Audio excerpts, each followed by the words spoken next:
vlogger ka naman. Ganito yung gusto ko. Yun na naman siya kinakailan natin. Yung Yan. pinakailan namin last time day. Patingin daw. Oo, pangarap niya ni Daisy.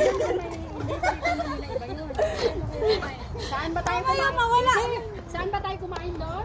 Saan kayo kumain? Pero pwede mag-anak.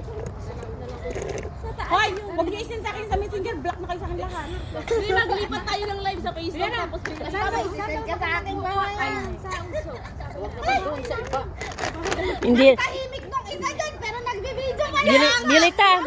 Tawang-tawa lang. Pag yan talaga sila. Bilita. Mamaya hindi yan makatulog. Kukulitin ka niyan. hindi isisin ko talaga. Para ma-share your blessing. Top vlogger ka kasi. Salamat, vlogger.